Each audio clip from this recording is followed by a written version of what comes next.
Hello, welcome back to Actual Play, Blades in the Dark, Thrusted Lock, episode 11 in the weird time loopity thing way.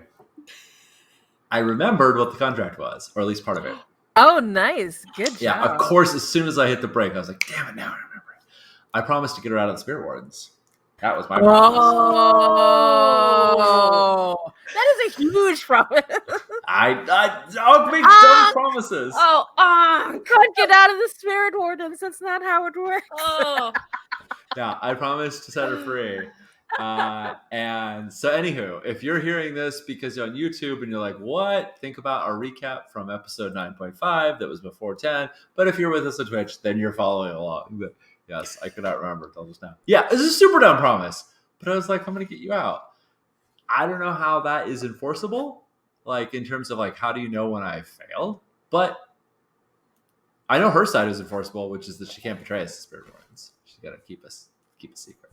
Mine is, I don't know. we gotta get her out of Duskwall then. Completely. There's Spirit Wardens in Evrivia. There's one. There's one in Udawasha. I mean, Well, then let's go take them out. And then I have our score. Forget downtime. That's a good point from chat. And Yeah. fails when she's dead.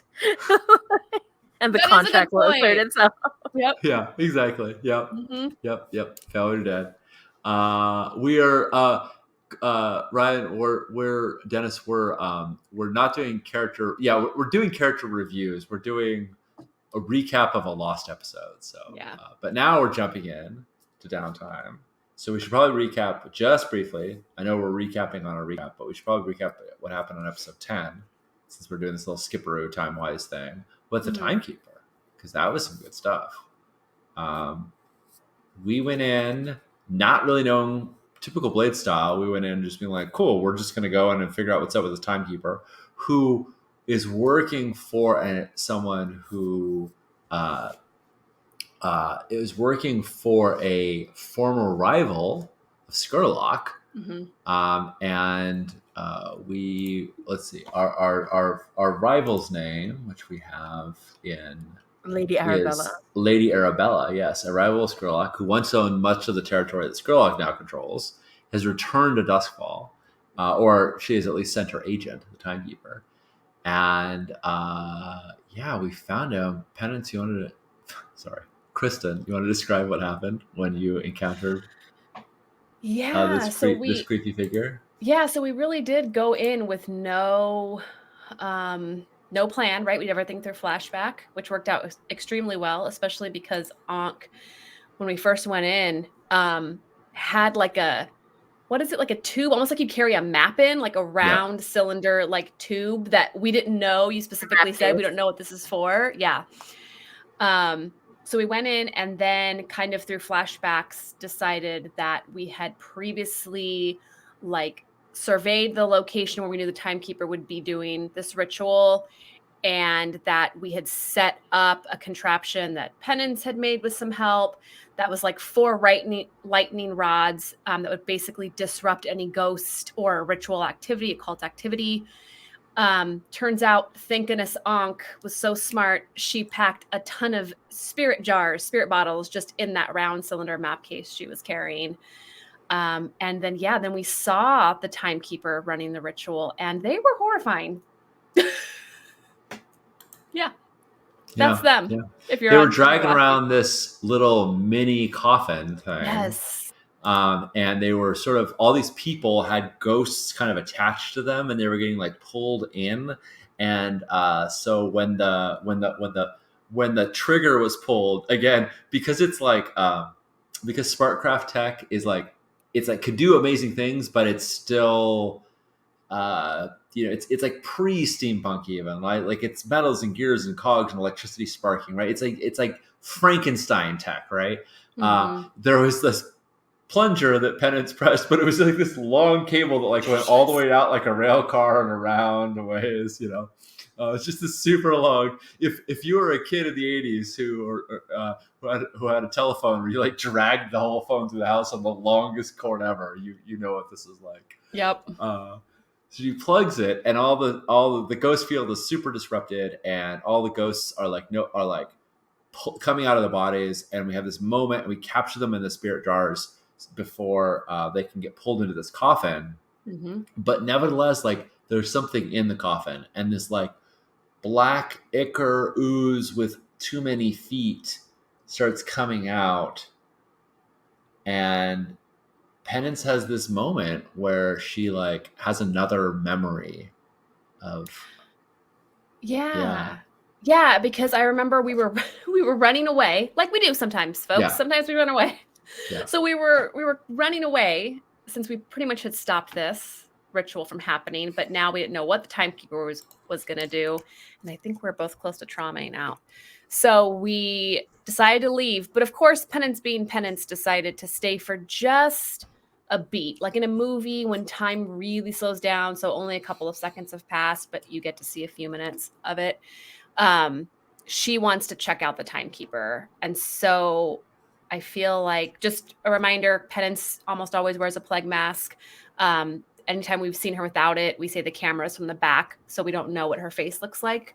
And the timekeeper has a plague mask. So they lock creepy eyes, and Penance has this memory where she is, and Ray, correct me if I'm wrong, she has a memory of actually like taking apart bodies?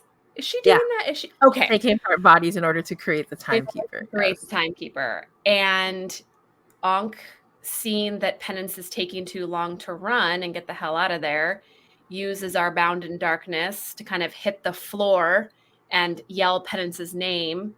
And so that opens up our line of communication. And Penance is reliving what happened during the Spirit Warden memory dream sequence, and that she knows she's losing this memory. She's like accessed it, and now, she's going to lose it. It starts to fade at the edges, and she puts her hand on the wall because she's going to recap it. Her plan is to like say everything that she sees so that Ankh can hold on to the memory for her. But instead, she's so disturbed by what she sees that she just says, it's all my fault. And then she runs after Ankh. And Auradon goes in and blows everything to hell. And we run away. Because she's a fire demon. Well, you made the ghost contract too. I did. I told her she had to come back. She couldn't just go. She couldn't just go completely immolate herself. So So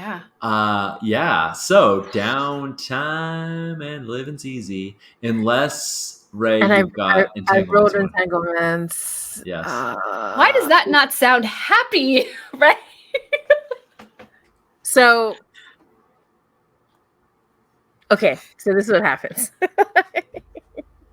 You head back to the manor, I assume, right? Because that's our base of operations for now. And the thing is, when you arrive outside, that's when you see they're like several carriages, and you recognize them belonging to the Bluecoats. You see the door has been smashed open, and you hear the child on the inside saying, "No, you're not allowed inside here. You know that the Bluecoats are here to make an arrest." Oh, dang. I rolled a 6. Dang. And our heat's pretty high. Okay. That's rough skis. All right. Okay. I think they should absolutely talk about what's going to happen here. And Ankh definitely does not. So yeah, she's just like, she's not super protective of the child, but she is protective of Penance, and the child is sort of an extension. So yeah, I think I just storm in. What do you think, Kristen? Yeah, we're just gonna go. Yeah, I like that. So we are fresh off of running our asses away from the timekeeper. Yeah, exactly. But it was still a pretty successful score, I think, right? Yeah. We stopped the ritual. So yeah, I feel like we can justify, not that we need to, but I feel like we can justify like all that adrenaline, right? That we still probably have going, and we see this happen, and yeah, the thing is, when you rush in, you can see like 3 of the Bluecoats grab like the child from behind. They're trying to like pin his arms. And like Penance, you can recognize the look of the child's face, like calculating. You know that he can technically fight them off, but not without killing someone. And you can Right. see that he's trying to like figure out, should he just go along with this to not draw further attention, right? Yeah. Yeah, like the Bluecoats are terrifying, but we haven't had too many direct interactions with them. And so, question: How? You do What have number? one friend. Uh-huh. What's that? Oh, we do You have do one have friend. one friend, Needle, like way That's back from in our the very first first score, from our very first Yeah. session. Yeah, I remember that. Okay, Needle. yeah, Okay. yeah, Yeah, I'm yeah. gonna say you see Needle there in the background, just going like looks bad, and it kind of gives you this look, Penance, like, we can make this less bad. I can help you maybe, Right, but right. it's gonna cost you. Yeah, yeah, yeah. We'll see. We'll see what it is they want. I'm sure they want something more than the child. So, the door's busted in. Is there any? Did they leave anybody outside, or they all charge in? Oh yeah, they left like a couple of people outside just to like make sure no one else sees what's going on. You can see like every time someone who's interested, they just wave them in the opposite direction so that there won't be any eyes Yeah, of what's going to happen next. You do notice like there's several of them, right? There are like a dozen on the inside, and you can see some of the Bluecoats are like they're caging the place. They're like looking at what's valuable as they look around, Mhm. and then the It's a ones nice who are like, place. it's a nice place. And the ones who are holding down the child, one of them says, "We've gotten reports about you. Very suspicious activity outside the crematorium." Yeah, I think Uh, Penance is going to ask to talk to Needle. Go ahead. What were you yeah. going Ankh wants to grab everyone's attention. That's hopefully giving you an opportunity to like to needle. So Ankh walks in, and she takes this. Well, I don't think in that case probably leather bound. So it's not gonna be loud. She grabs like a flagpole that's in the ground and has some like decorative flags. She lifts it up, she slams it down to like make this like loud noise and try to get everybody's attention. And she says, "Officers, there's absolutely no reason for this violence to anybody in our home or to the." This is the second time this door has been kicked in, by the way, because our defenders did it too. Yep. Or to our domicile. Please tell us what you've come here for, and unhand our man. And I want to. I'm going for command, and I'm trying to like not get them to be like, "Oh, we're so sorry, ma'am." I don't think that's going to happen. I want to get their attention on me so that Penance has the ability to interact with someone, and also so they don't know what I just did outside, which I'll flash back to in a moment. But I want to try and get their get all their eyes on Attention. me. Yeah, yeah. And if they grab me or whatever, that's fine. Like I don't mind that at this point. So that I feel like a role. Yeah. Feel like Yeah, feels definitely. like yeah. Definitely. Do I know any I don't think I do, but I'm just asking. Do I know any forgotten gods that or demons that Bluecoats typically worship? Ooh, that would be interesting. So I think that it's frowned upon, right? But there are several superstitious folks among the Bluecoats. You know that there is a forgotten god that um, that at least a significant number of them like go to. Let's go check out our tables and see. Like, Yeah, yeah. Ooh, good idea. yeah. Can I throw one out if you don't have one? Oh, sure. Yeah, Could it be the Burned King? Would that be okay? Ooh. I'm Yeah. just pulling that from another game that when I was Nice, okay. nice. Cool. So I want to invoke his name. So I'm wondering. I feel like because I have what is it? occultist, I know the ways to consort with ancient powers. Once I've consorted with one, I get +1d to command cultists to worship it. I don't think we're there. I haven't consorted with the Burned King. I don't know anything about it. But does it feel like it's in the Devil's Bargain category if I invoke the name of the Burned King to get their attention? But like also that means like now you get the I am attention of the Burned King. Yeah, exactly. Yeah. In fact, I'm gonna say like as you call upon the Burned King, because I'm gonna say that that the moment you bring up the name, like all the candles, because this is a very fancy place. You have like a lot of like, it's not gaslight, right? It's like Electroplasmic lights, yeah. They're electroplastic lights. And then but the candles that you do have, they start to like burn up. Yeah. Right. And like there's a point where like near a painting it starts to scorch, and you can see the features of the painting start to take on the features of the Burnt King very slowly. So you can tell that they're paying attention. I offer you the Devil's Bargain. Yeah, thank you so much. Yeah, and I don't think I'm gonna like say his name out loud. I'm going to strike a match and like and pinch it between my fingers and then run the like soot along the wall. So it's like a very like a ritualistic process, which is absolutely going to summon him, but it's going to be a visual thing of like I'm in the know rather than like by the Burned King. Oh, I love what Judd said in the chat, which is it true the Burned King was burned because they turned themselves into a law authority hoping for mercy, but instead being burned?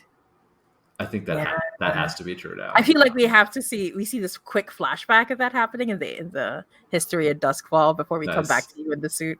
Right? Nice. Let's see how this goes. What's so I want everyone to stop moving and unhand the child. Is that reason? What's position and effect?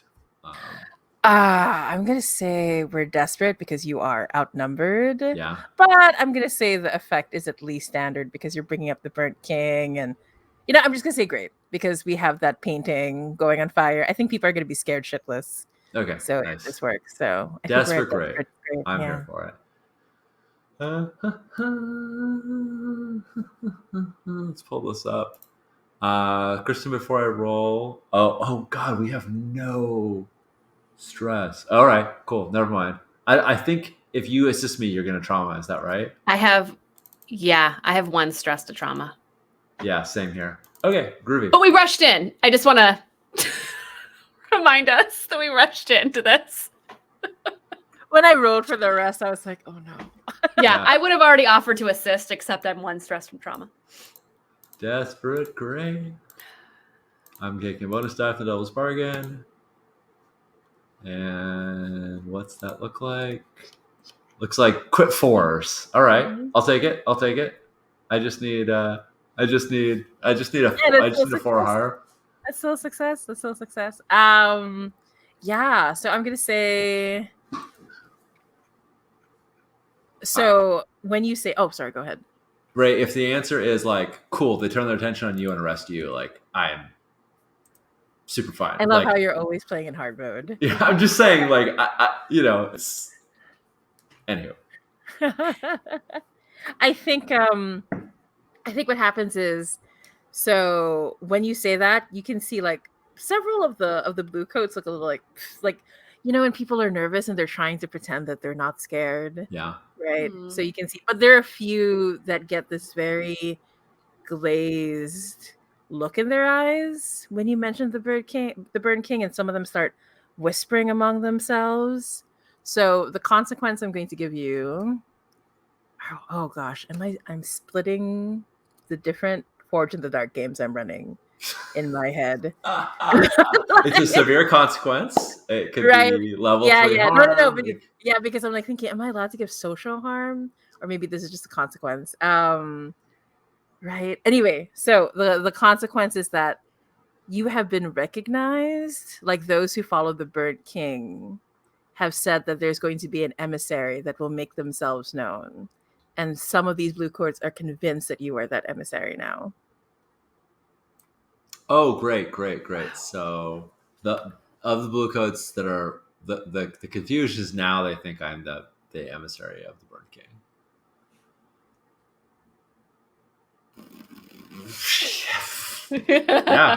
Yeah. I mean, you can resist it if you like. Yeah. Nope. Nope. That's fine.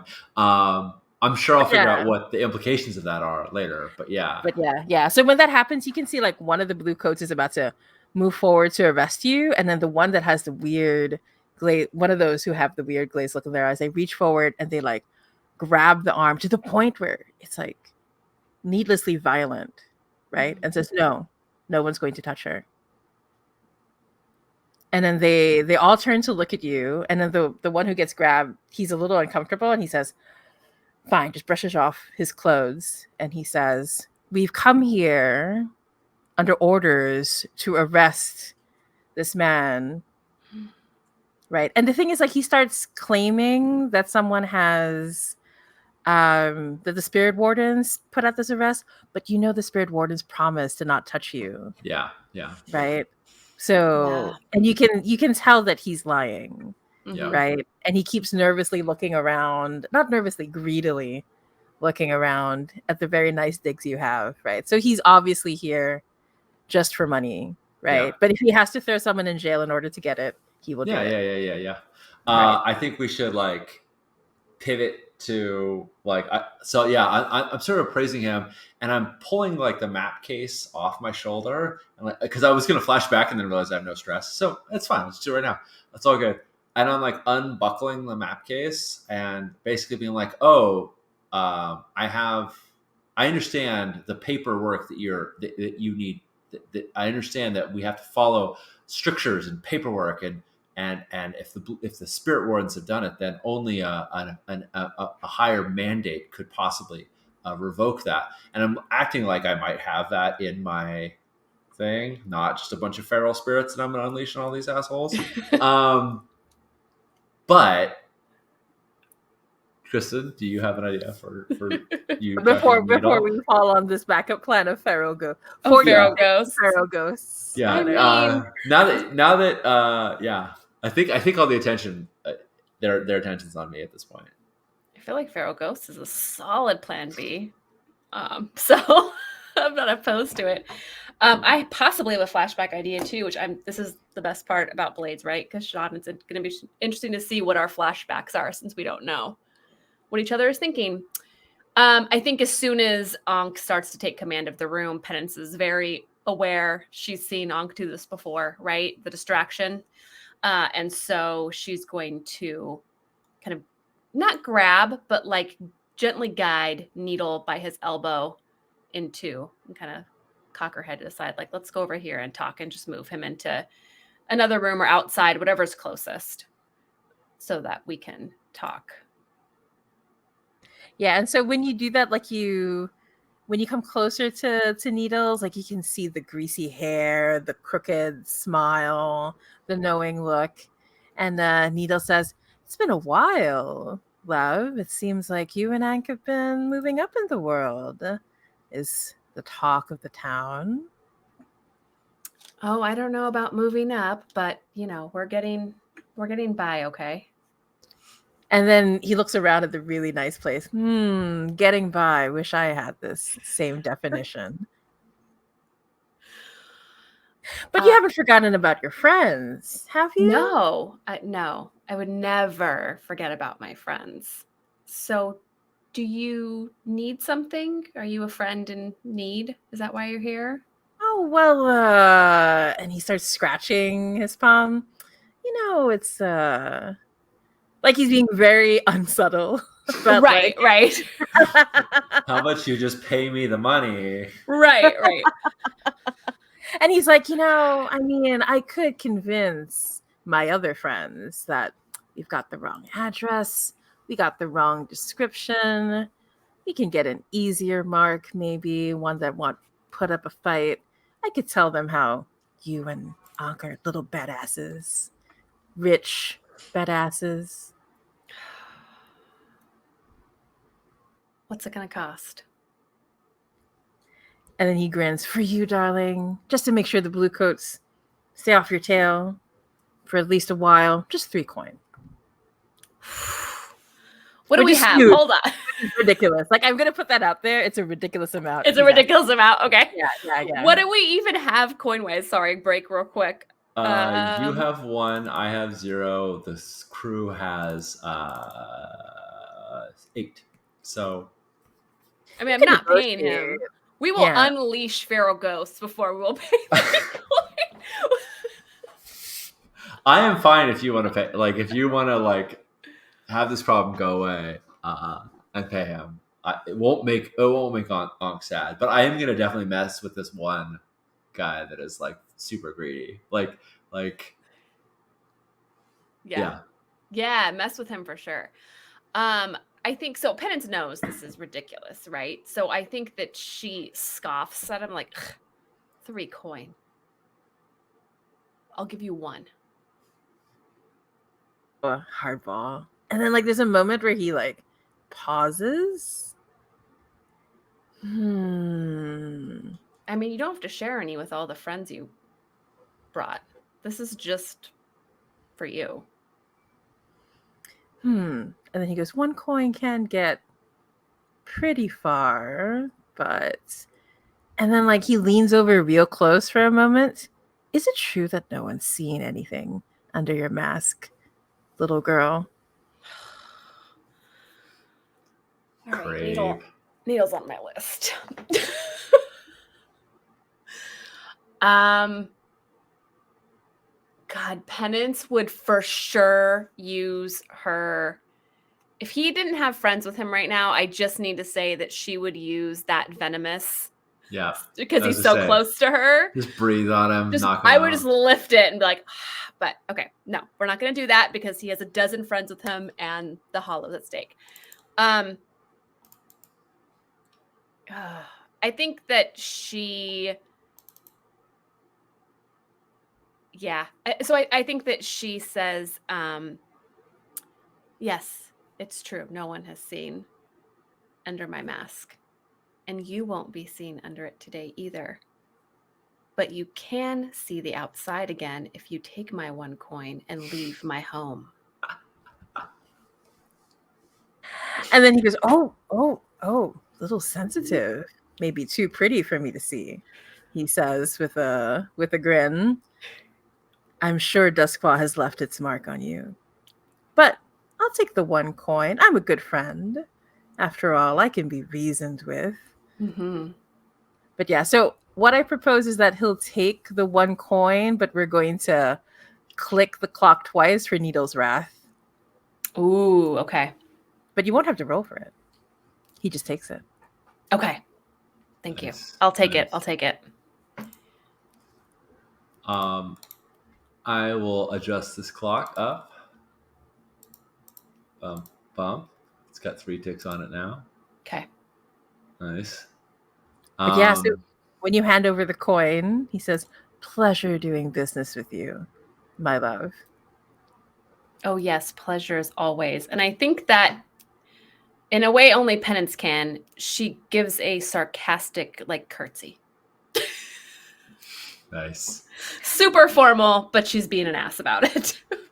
And I think at that moment, he like makes a show of like putting away the coin. And he says, wrong address. Sorry, I got a little confused. And then you hear people outside going, what? Like there are a few people who are like responding, but the rest have this knowing look on their face. Yeah. And then the others are like looking at Ankh like, you know, like you can see that they're both measuring. I mean, the dozen of them are like measuring how much of a fight you're going to put up, and they're like, okay, fine. Yeah, we'll go for an easier mark. And then I do want to do something with the one guy that was like, oh, we're sent here by the Spirit Wardens. So if you recall, the spirit jars that I have, like I paid extra to have them be like tier 2. Oh yeah. They're extra nice, or tier. No, I paid extra to make them like tier.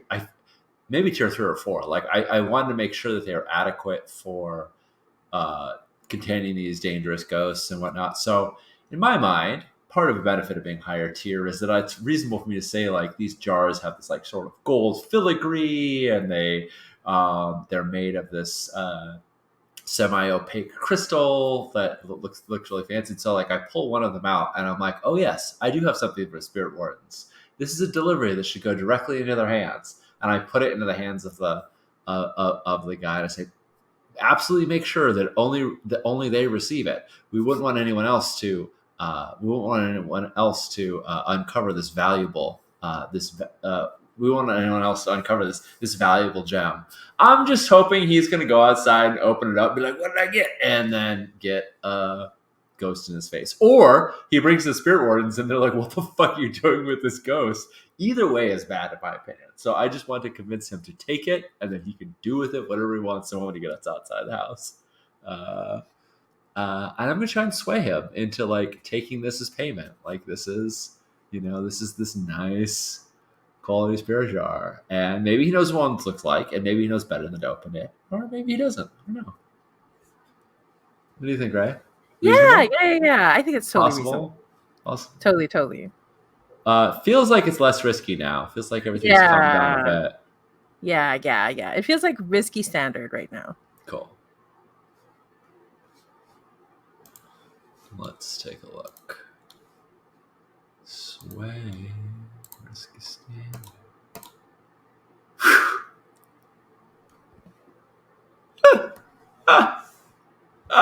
At least you got the 4. I got a 4. That 1 to 3 is scary.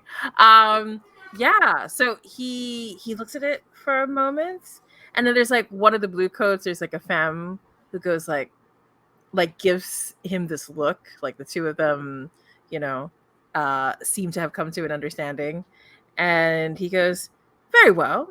I don't want you to get into the habit of thinking that blue coats are messengers or delivery boys or anything like that, but the spirit wardens are a friend of the blue coats. I'll make sure this gets into the proper hands that deserve it," he says while he takes it from you. But I think the consequence is that you hear the ones with the glazed look in their eyes, you hear them whispering among themselves, and you catch bits and pieces. The emissary has begun the plan towards freeing the Burned King. Like you realize like you doing this seems to like fall in line with whatever they think think the emissary this is supposed to be doing. Yeah. Yeah.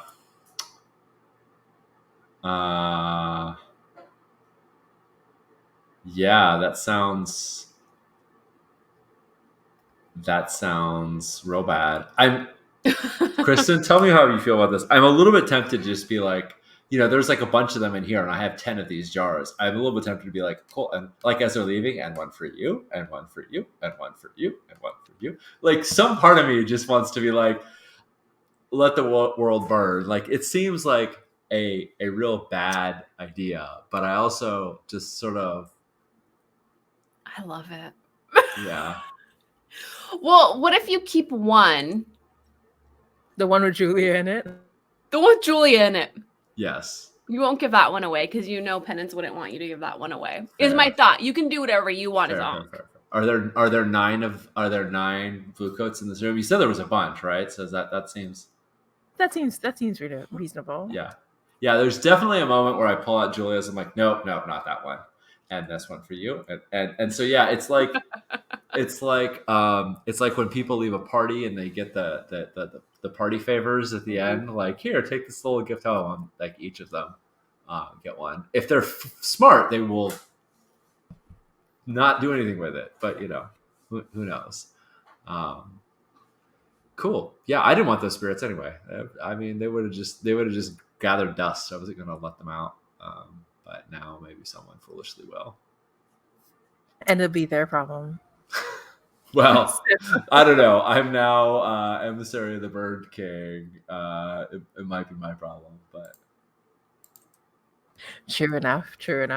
All right. So I think with that, you're able to convince the blue coats that this was a misunderstanding, right? A minor inconvenience, right? And however, as you leave, like as they leave, Penance, you notice that the Hull, right, your child, had been like gripping on to like he thought he was just placing his hand against the wall, but there was so much force to it that there's a crack underneath, like where he was trying to hold back and not do anything about it.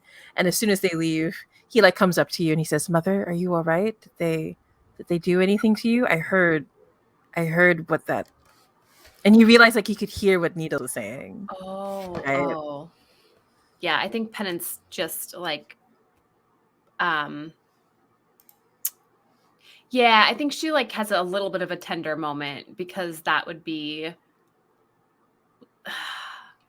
like someone who is more childlike hearing that would be upset by it, and she cares about the hall to some degree. So I think that she puts her hand on his face and says like, "Oh no, it was just a misunderstanding. Everything is fine. Don't worry about it. I can take care of him." And then the child like nods and says, "All right, I'll fix the door," he says. And you can see he's really upset and he really isn't sure what to do with like and then he says, "Mother, I know you built me to be what you wanted me to be. Why do I feel these things so strongly? What are you feeling? I," and then like he's like, his hands get really nervous. I want to hurt that man for saying those things to you and for wanting to see under the mask. But it's not right. Is it, Mother, that I want to hurt him? Moral dilemma for Penance. I think if it's okay, do we know what color we do? We have a picture of the hall, right? Does the hall have yellow eyes? Sorry to be difficult. Yeah. No. That's right. They in fact do. And it fills up with lightning sometimes. Okay. So I think that Penance is very reassuring, saying, "Yes, thank you." Okay. So I think Penance, again, being very reassuring, says like, "Yes, I built you, and sometimes those feelings are difficult to deal with or can feel like a burden, but sometimes they are important to have and can be used to our advantage. Sometimes we need them." And I think that when she says sometimes we need them, his eyes go all black. And then he blinks and then they're back to like normal. So, and if it's okay, I'd like to say he's calmer too. Like he's reset almost. Right. Yeah, exactly. And then you see like he drops his hands and he says, "Yes, you're right, Mother. I will attend to the door." And the stepsisters have talked about having an early warning system. I will see to building it. That would be very helpful. Thank you. And then he nods and he goes off to do that. So you manage to evade the blue coats for now. They won't be bothering you for a while, hopefully. Depends on how I roll. We did have a lot of heat. Yes. But but Needles has promised to like keep them off your back for a few months. We'll see if he's able to keep that promise. But yeah, so now we can finally get to proper downtime. Okay. What is it that we would like to accomplish? I think we need to reduce heat. Yeah. Don't we? I've got an idea for reducing heat. Okay. Yeah. So I'm going to do sort of a twofer, as I want to do. I'm going to do both my downtime actions in one interchange. So the two things I'm going to do is work on the long-term project of making Kiara a contact for me, and which only has one tick left on it, so it doesn't matter anything I roll is gonna send it over. And then oh no, she's already listed. Did I fill it? She's listed on my contact list. I can't tell. I've got it listed. I show the clock as 5 ticks full, and I also show her there. Oh yeah. I think. Oh, if you feel like added this would her, then I happen. think Okay. that then All right. you must have filled the clock. All right. Well, yeah. Okay. All right. I hope I'm not stealing a tick on the clock there. But okay, great. Well, then I'm just gonna do the one action, which is with Kiara. I'm going to debrief her. I'm going to tell her. Uh, I think this is in a meeting that is. I almost want it like in a neutral place that's not in our. That's not in the lair because I don't want anyone like Violet or whatnot to overhear. Uh, uh, uh, but I also certainly don't want the spirit wardens to do it. So, yeah, I feel like this is like under a bridge in a rainy, like a rainy meet. Like where we think prying eyes won't be, um, and and I say, what files do the spirit wardens have on Lord Skurlock?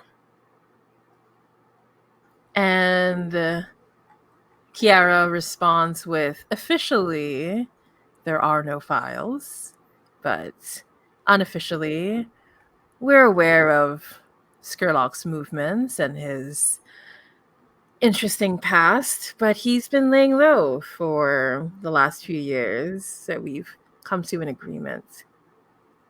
Did you know that he had an old rival many years ago? And then she stops and she says, yes, but wasn't she left town, didn't she? She left Duskfall. Not many people can do that. Well, if you have enough power and money, you can bend the rules of the world however you like. Apparently, she's back, and she is a threat. She's brought a very, very dangerous creature with her. Somebody I'm sure the spirit wardens would want to have in their custody. Disassemble, examine. That huge explosion that was in Night Market. Ah, I see. I should have guessed. Asking you and your partner to be discreet seems to be foolish. Fair.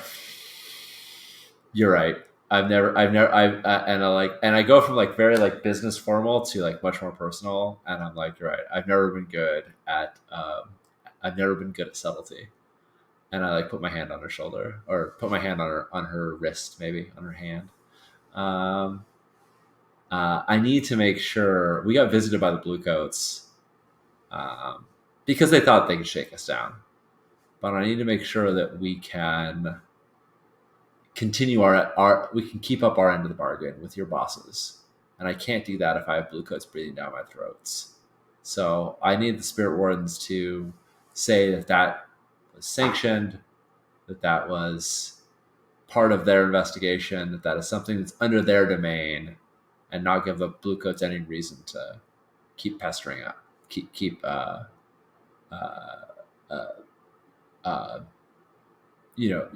hounding us. And when you say that, Kiara looks at you and says,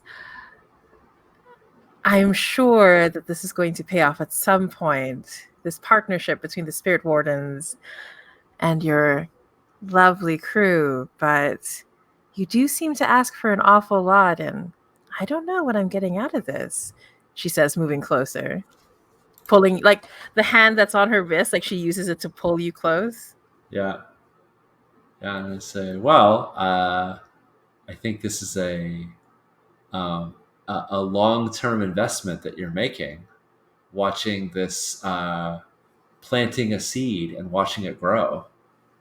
There's no certainty ever. There's never certainty, but I believe it's a gamble, and I sort of like leaning forward. I believe it's a gamble that you made on us. You don't want to fold and you don't want to back out now. I mean, surely this isn't too much of a risk. And I just keep leaning forward, like I'm trying to like sort of like tempt her to like lean to like match me and lean forward, but I'm not gonna like make the move at all. And then she says, I'm not sure what gave you the impression that the spirit wardens are risk takers, but I mean, or you that said I sorry, say again, right? oh no. I was just gonna say, and then she continues, or if I gave you the impression that I personally am very patient, but and she can see that you're trying to get her to move closer, but she stands her ground for a moment, but her eyes are like very teasing, right? This is a game to her for sure. Yeah. And then I kind of like, as I've been like leaning closer, like I suddenly just sort of like fall back and I go, well, I guess I'll just have to hope. I'll just have. I guess I'm at your mercy, and you just have to see if you'll keep protecting me, or send me back to the cage you found me in. And I kind of like offer up my hands, like she could cuff me now if she wanted to. Not that I think she has manacles or anything like that, but like I sort of like hold them out to her. So I'd like to roll consort, because that's what I think I'm doing, consorting with my contact, try and get her to cover us and cover up the heat. And since she's a contact, I get +1D on it. So nice. Let's roll. Standard. All right, that's two heat abated, and I'm trying to figure out how spending coin would help. I think I'm going to tell her that we're going to invest in rebuilding it so that the night market is, we're going to invest in cleaning up the area so that they don't have to, the spirit wardens don't just wait and will, no one will ever recognize that there was damage there in the first place. We're gonna clean up the neighborhood so they have less to cover up. Because I don't think spirit wardens would be like pay me off to reduce heat. I think it's make it sound like we're cleaning up the mess ourselves. Yeah, definitely. Yeah. And so I think like in response to that, right? There's a moment when she places both of her hands like underneath yours, and she says, "At my mercy," you say. Wow. Ankh, I promise that the spirit wardens will help you this time and as many times as it takes for you to fulfill your mission, as much as I can convince them. That being said, I personally would like to get a little more out of this right now, she says as she pulls you into the dark. Nice. I'm forgetting the saying, but it's I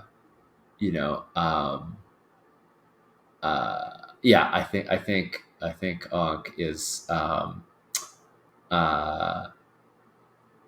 is the captor at her mercy, and this is like as you wish, and sort of stumbles into the shadows. So I spent 2 coin on that to upgrade that 5 to a crit and good 5 stress. Nice. So Perfect. we'll do some community work and clean up the rail car explosion, and Nice. Excellent. That's me. That's my first downtime.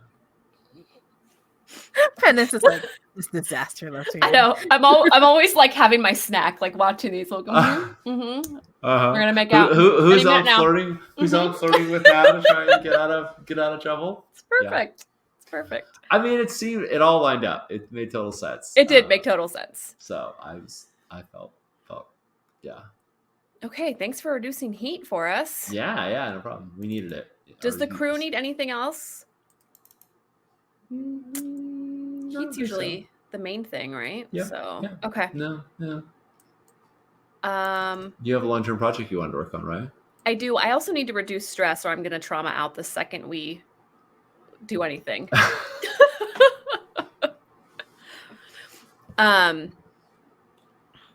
But I don't know if the two can be. I think that I'm going to start with recovering stress because I do so by hanging out with Salia. And I think that Salia is a person, or not a person. I think Salia is a spirit that Penance would go to first anyway to get information on how to start her long-term project. So I think it kind of works out to do reduce stress. So Ray, what I want to do is I want to hang out with Salia, and I want to either go somewhere or have a conversation with her where maybe she can give me any information that she has on how you can recover lost memories. Yeah, I like that. Yeah, I think actually what happens is you contact her like through coded messages, so it's not super obvious what you're asking for. Salia comes over to the manor, right? And this time, the body that Salia is wearing is a young teenage femme, right? Like you can tell, like this is like someone who grew up on the streets of Duskfall, right? Very tough, but very confident, and has attempted to dye their hair in like different colors. It's not working out very well. Scavenge clothing from different places. But she shows up at your doorstep. You can tell like Salia's having, there's more of a co-piloting situation here where both Salia and the femme are like, you can tell Salia's like experimenting instead of Salia being completely in charge. Yeah. Right.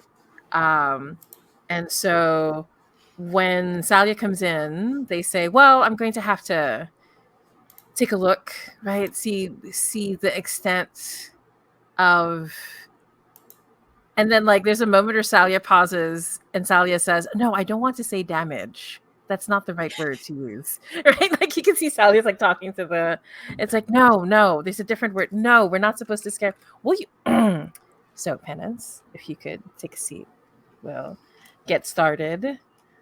And so Sally has like this, opens up this like briefcase, and there are these strange instruments that you can't really, they're like weirdly designed and shaped. You can't even make heads or tails of what they could possibly be for, right? But each time that Salia pulls out one, there's this strange like sound as it moves through the air, as it hums, right? You can tell that there's something going on in the ghost field, that Salia is using it in order to like take a better look at what's going on as much as possible.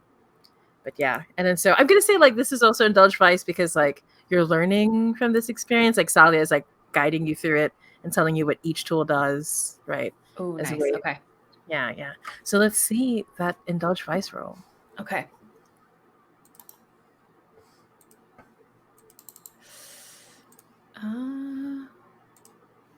I did it and I can't see. Oh, you have. Oh. I don't want to talk about it. Well, question. It does not look like you added an extra die because you're doing it with your oh no, Salia isn't your contact. Salia is your vice purveyor. My vice purveyor. Yeah, I always get Salia and Stasia mixed up because I know, their names are too close. Yeah, that's true. That's true. Got it. Okay, all right. Okay. It happens. Life is tough in Duskwall. I mean, you can always do it again if you want. Yeah, you're unlikely to. Yeah, I think what happens is like when you're paying attention, right? And then, but then Salia like very gently is like looking around, and then you feel the sense of vertigo, and suddenly Ooh. like everything is being dropped away from you as you're dropped, just completely abruptly into a memory that you don't remember having. Mm. Oh, I like that. Yeah, and so you see the timekeeper is in front of you, and so the camera, right, for this Penance is in front of the timekeeper, and you removed its mask, right? But the camera can't see past you, and they can't see what the timekeeper looks like underneath the mask. All we can Yeah. hear is this shifting sound of flesh, Yeah. right? And you hear yourself, but you're remembering this memory as if you're outside of yourself, like you're not inside your body. But you can hear yourself say, if I do this right now, I don't know how many more times I can do this for you. You understand? And the timekeeper says, whatever it takes for you to be happy, mother. Oh, God. Oh, Penance. So that's why you aren't as stressed relieved, I'm going to say. No, I like that. I like that. I think that she comes to with the gasp. Like, I like the idea that Salia was talking with her, and then everything got, like you said, got kind of wavy, and then we see that happen, and then all of a sudden Penance is like, right? Like, she takes this deep breath in. Yeah, and you see Salia's eyes are also wide. Like somehow they have seen it as well. Yeah. And then the mouth moves, well, shit. Right. And then Salia's like, no, how many times have I? All right. As the original so comes through for a moment. I think Penance asks if they can try this again another time. I think Salia understands Penance enough. So Penance can go through the formalities of I'm sorry, I have a bit of a headache now. I'm not feeling well. Would you mind if we rescheduled our visit? But I think Salia obviously knows exactly what's going on, but Penance is just kind of going through the motions to not show how upset she is about it. Yeah. So Penance may try this again at some point, right? Because she really wants to know. Figure it out. Yeah. Nice. But I think from here, you're able to start piecing together how you could start up the long-term project on your own. Like Salia does give you good information of where to start with. Okay. Right? But I think before Salia leaves, they do say, Penance, from what I've been able to gather, there is an outside force that is manipulating your memories, but the extent in which they are able to, and Salia hems around it for a bit before the original soul in the body just says, just fucking tell her already. Then Salia says, well, they could only have gained this much access if they had been given permission at some point. From me. They nod. So I do understand you wanting to recover these memories, but I've seen this happen before. And usually there's a reason why these memories are let go of. Ooh, Penance wants to know the name of the person that or not even the name of the person. Penance wants to be able to talk to the person that Salia knows who has recovered past memories. Oh, that could be how you work on your long-term project. Yeah, okay. I was gonna say. Perfect. Yeah. And then I think before Salia leaves, Penance gestures to the femme, to the body, and says, I like this one. Seems like Sally is trying to take her under her wing and Exactly. show her the ropes. I like the co-piloting. That's cool. Okay. But yeah, excellent. All right. So, Ankh, what did you want to do for your second downtime action? Well, Kristen, why don't you make the roll for the long-term action to get that clock started? Oh, sure. Just Finish it off. since you were doing it. Well, because you described it, but I think you want to unless you wanted to do it as like a separate scene, I think you No, absolutely no. That's yeah. could. Yeah. Um, So Ray, how big is the clock to recover Ooh. it's gonna be a memories? big one, I think. Sorry, it's up to Is you, it to Ray. recover your memories, or is it to find out which memories are missing? Like what is it? No, Penance Yeah. wants to specifically know how, like, the process. She wants to know, like, either the ritual, the scientific process, all the ins and outs of how someone can recover memories. Got it. So, Okay. not what she's lost, because she doesn't just want to recover her memories, she wants to know how to do it to others. Yeah. It does sound a little bit like the way rituals. Okay, so a ritual, before you can cast it, you first have to research it, and that's a long-term project. And then once you've completed it, you answer all the questions like what the process is like, and it feels akin to that, or crafting, which is another thing. Like I don't know that it's either ritual or crafting, but the process seems like it's going to be like fill out the clock and Mhm. then answer some questions back and forth about what's involved to do it. Yeah. Yeah. So it feels fairly complex, right? I think so. I really do. I think it's the Mhm. most complex thing Penance has tried to do so far. Yeah, yeah. So it feels like a 12 tick clock, right? To That's what I yeah. would have said. Yep. Sounds good. Kristen, do you know how to add that to your sheet, the clocks? I can do it No. if you like.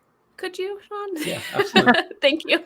Absolutely. So I have to pick something and roll it, correct, to see how many ticks we mark. Is that right? Mhm. Okay. So what Right, action are you using to do this? I'm Is this thinking- consorting Yeah. with? Yeah. So you said that you wanted to meet the person. Yeah, had- I want to.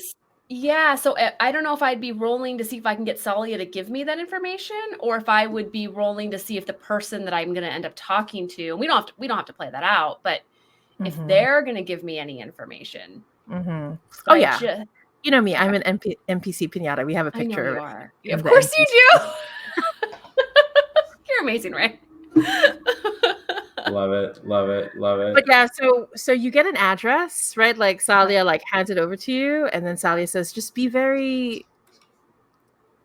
careful. He is a good person, despite what he's been through. But just be careful. They say. Okay. And so you get an address. It's for like, it's a really, Sean, what's the name of the abandoned place of town where it's just where the nobles used to? Oh, the Lost District? Yeah, there you go. Yeah. Yeah, so you get an address for there, and like you can tell it's someone who is like living in what was a beautiful place once, but it's just this rotted like remains. It's difficult. You don't know how anyone could like live in this Mhm. kind of squalor, right? And so I want to. Is it okay if Ooh. I want to interrupt with two sort of clarifying questions? Ooh. So one, I could be two different places. The Lost District is technically outside the lightning barrier, which isn't like ghosts and whatnot. It's scary to go out there, but we do have passage through our manor, safe passage into the Yes, Deathlands. So it we is a do. place you could Ooh. go to. So I want to clarify if that's what you meant. Or there's 6 Towers, which is like where the manor is, which is like still in the city, but it's like where all the wealthy people used to live, but most of the towers Mhm. are left it now. Ooh, I like the former though. Like I was Okay. thinking the second, but I like the former where you have to use the passage and stuff. That's very cool. Yeah. And Yeah. I'll also just point out that a place where Penance got abandoned by Jessica, Mhm. and also met Timothy Kinclaith, who is what the child looks exactly like, was Mhm. also in the Lost District in an old manor. Just a little flashback there to Mhm. Penance in the Lost District, doing some bad times. Doing some bad times.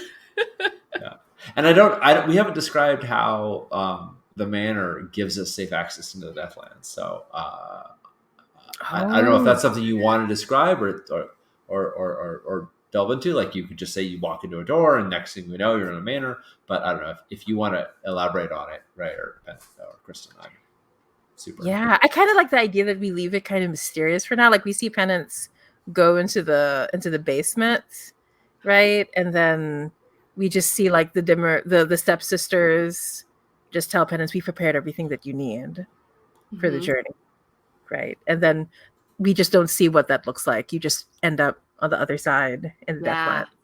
Yeah. Okay. And then we can always go back and describe what the actual process is like. I do really like the mystery though. Yeah. I'm with you. Right. But yeah, so you're there. You're not sure how anyone could live in a place like this. You can hear the howling outside. There's this way, it feels like when you're away from all of the lightning barriers and everything, the air feels very different here, right? Mhm. And then you hear a soft voice in the dark that says, Salia told me to expect you.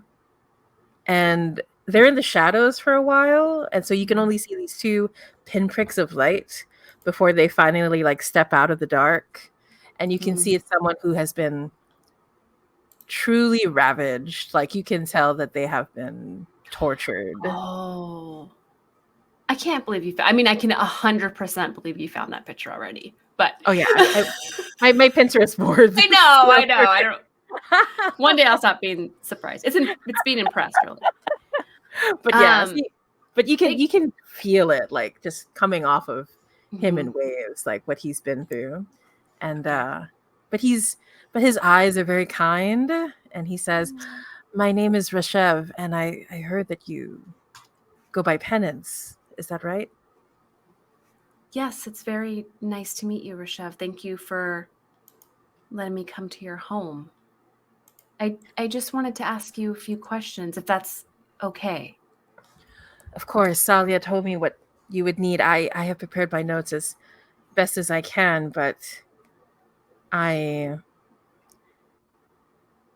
if you were anything like the past me, I understand that knowledge and the pursuit of it can be addicting. Just remember what's really important. Just hold on to that. It will see you through, I hope.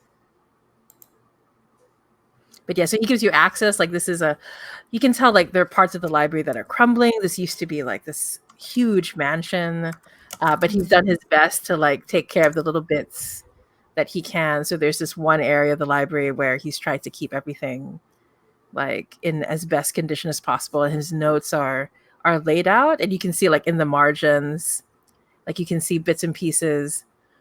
All of this is for him. Just one more chance with him. But yeah, so let's see that roll. Okay, I know I should it's questions, but should so I'm talking to him, but I'm also going to be looking at his notes. So Right. So there are lots of opportunities for whichever action. yeah, I'm wondering if it's study, which I don't have any dots in. It's not survey. I guess Yeah. consort is consort with connections from your heritage, background, friends, or rivals. Okay. To gain access to resources, information, peoples, or places. Yeah, that feels right. What do you think, Ray? Yeah. Okay. Like Salia has made the introductions for you. Right, exactly. Yeah, I'm using that. Yeah. Okay. What's my position? Oh yeah, don't worry. You don't have to worry about position and effect Okay. here. You can call it a fortune roll. What like Yeah. it says. That's what I'll do. Fortune roll. Okay. Yeah. And you can just say standard effect. You're actually matter. yeah. Okay. Okay. Okay. Y'all, I do not even know. Just saving the rolls. We're just saving the rolls. The good news is you can't fail on downtime actions. It just Yes. means you only get Ding. One tick. one tick. One little bitty tick. I'm just gonna say it again. You know it's a good game when you can roll 2 1s and like not even be discouraged about how good it is. Okay. Go ahead, Ray. Sorry. So things are moving. I'm gonna say like the reason is like I think like the reason why you don't move too forward is when you look at the notes and you talk to him, you realize how much work is ahead, right? Yeah. Because it's you see in the notes how easy it is to like do something that's irreversible, and Mhm. damaging, right? And so, and worse is the process, the ritual seems to like attract spirits. So it'll take a lot of work to make sure that doesn't happen. Yeah. Yeah, yeah. And So I you, I mhm. know we don't want to identify who him is yet, and I think that Penance was going to ask. The first thing she was going to ask really gently is, would you be comfortable talking about who he is? I don't want to overstep, right? But I think that before she can even do that, she puts her finger on the paper where it says him. And I want to say that she gets one of those, like, just like we saw her have the flashback with Salia, it's like that really shaky, distorted, right? When the camera like shakes. And I think she sees a face of someone, but we don't have to identify who it is now. And then she's so shaken up that she doesn't even ask the question. Well, I like that a lot. That's so good. Awesome. Okay. Perfect, perfect. I'm done with my ones over here, friends. You've gotten them all. Oh my gosh. But yeah, so Ankh, what would you like to do for your second downtime action? It's funny because I was like, we meet in like under a bridge, and because I just hadn't thought of like what a good secluded spot was going to be that wasn't our lair and wasn't what Spirit wants to be. And then as soon as we cut away, I realized that would be, and so I think we can maintain that scene that was just like underneath this rainy bridge. But when we pull, I don't know if Kiara is okay with this, but like when Ang gets pulled into the shadows, when she comes back out of the shadows, we see them both at oh, why am I looking at the wrong character sheet?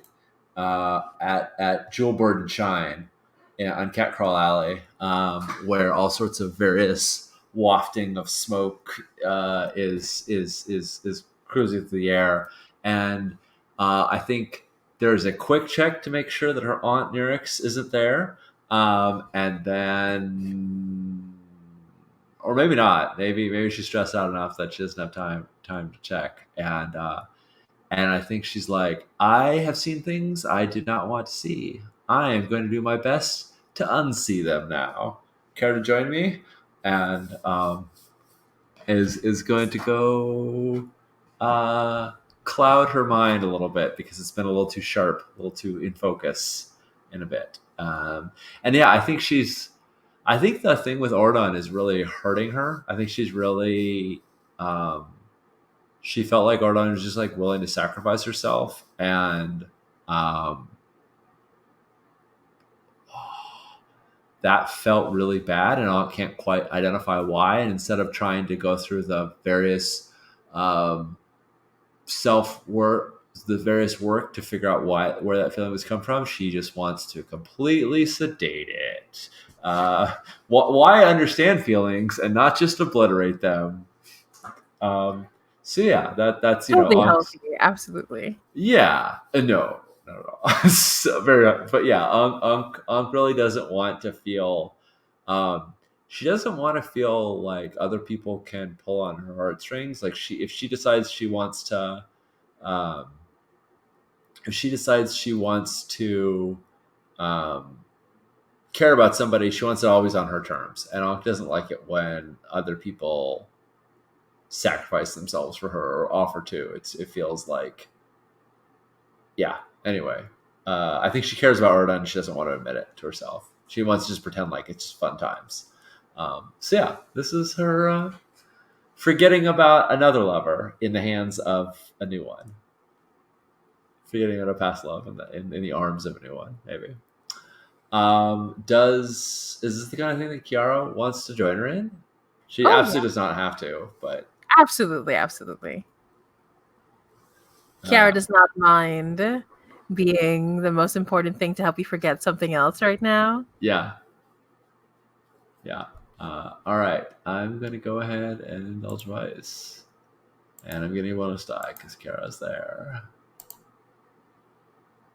I will take that. Yeah. Wow. I don't think anything happens on a crit when you indulge dice. It's the one thing that doesn't have a rule for critting. But I feel like I just get high really well. I feel like I'm like It's a really good high. it's a really good high. It's a super good one. Yeah. Excellent. Yeah, I feel like it is, if we think about what caused that stress, I feel like it's enough for her to sort of be like, yeah, we threw money at the timekeeper problem. Kiara is going to get the heat off our backs. All this weird, like, it's enough to forget about the "it was all my fault" thing that Penance said, and all these like missing threads that she knows she's forgetting to address or doesn't know how to address, and instead is just gonna for me, the equivalent would be like going into every single email in my inbox and just deleting them, rather than just be like, I don't have to respond to any emails because I just deleted them all. Not archived. Not. I feel like this is something that Ashan wants to do at one point. Yeah. Oh, totally. Just nuke the inbox. Yeah. Nope. Just delete my account, right? Just delete my Gmail account. And it's just all these responsibilities and concerns she has. Instead, how about we get high and not resolve any of them? Yeah. So that's where I'm at. It's funny because now that I think about it, like I almost wish I took a devil's bargain to like advance some clocks of things going bad, but oh well. One got too high. The high was too good. She's not worried about anything else. Well, that's what I'm saying. Like I feel like things should have gone bad, but yeah. And then I have some harm called Worn Spirit, which I think had to do with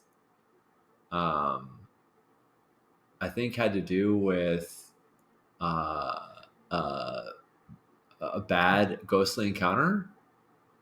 So I think I'm gonna spend a coin, get some good stuff, and ask for a nice like temple massage and a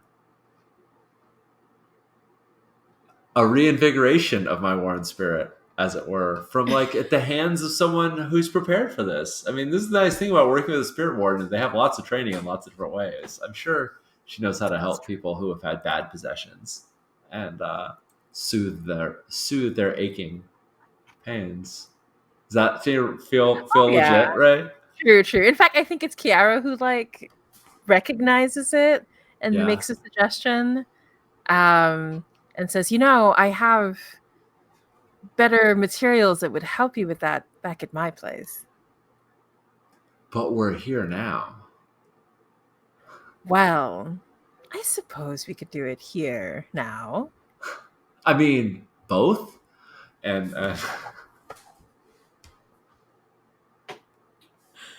so I don't have any money, so I'm spending the cruise money. Oh, wow. Now you're dipping into the cruise stash. Yep. All right. Yep. That's exactly what I'm doing.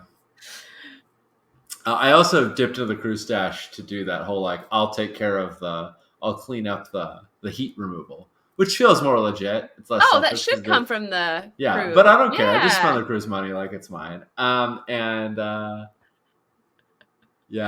Oh, how many dice does Kiara roll? What's Oh, I mean, she's a spirit warden, right? Like, yeah. I feel like it would have to be high, right? Does 3 dice make sense? 3 is what I was thinking. Yeah. Yeah, there you go. Like I can't imagine she has all of her accoutrement, but she can make up for it in enthusiasm. All right, cool. I'll show that. That's a 5, which is 2 ticks. I had 2 on the clock already, so that fills up that clock. Boom, and harm is gone. Nice. I'm in good shape. I'm ready for a score. I'm ready to go. I'm glad someone is. Fuck up this. Yeah, I know. We need to. Oh my god. I'm sure Ankh says this because she's the fucking worst sometimes. I'm sure at some point she's just like, God, I hope Penance is okay. Because yeah, we need to take care of. I mean, they do this. They do jobs together, and then they split apart, and they like deal with their own lives, and then they come back, and they don't often see each other during downtime. They don't often see each other in between scores, you know. And I just saw Judd saying a crumbling library. Why must we dream of such horrors? Judd the librarian. Yes. Oh, Absolutely. sorry, Judd. Very sad. I'll try to restore it. But yeah, Kristen, I think if you want to, I don't think you marked down the stress you recovered. Oh, no, I haven't yet. What did I? I think you recovered 3. Yeah. Okay. So at least mark that down. And if you want to spend another action to do more, or why can't I unclick my stress? There we go. Wait, are you doing that, Sean, or am I? No, you're doing it. I can if you want. You have to click on the stress before it. So if you, there you go. Got it. I know this works. It's all good. We haven't been out. We haven't been doing this wrong.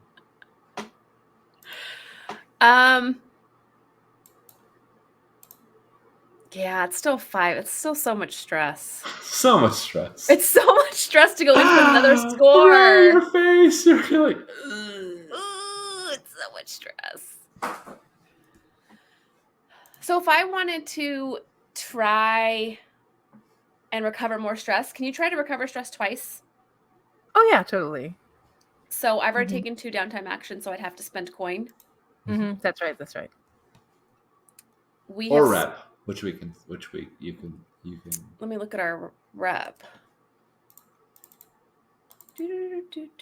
Yeah, we're 2 away from going up to tier 2, I'd and we're rather actually not ready to go to tier 2 because we don't have the money for it. So yeah, that's true. So if you want to take that with the rep, yeah. Okay, how many rep is it? Just 1. Okay, so I'm gonna spend 1 rep by clicking the one before it. I figured it out. Nice. And I'll try to recover stress again.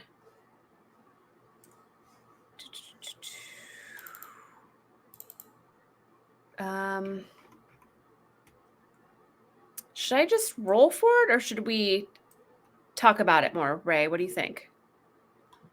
Oh no. I think the way that this looks like, maybe in terms of the stress relief. I think maybe when you come back, Salia's waiting for you, right? And then they're like, in a different body this time, an older femme's body, right? Like you can see they're old. There's like weathered tattoos under their skin, and Salia's like, I didn't want to leave you in that state. Let's try again, one more time. Awesome. Yeah. So let's see how it goes. Okay.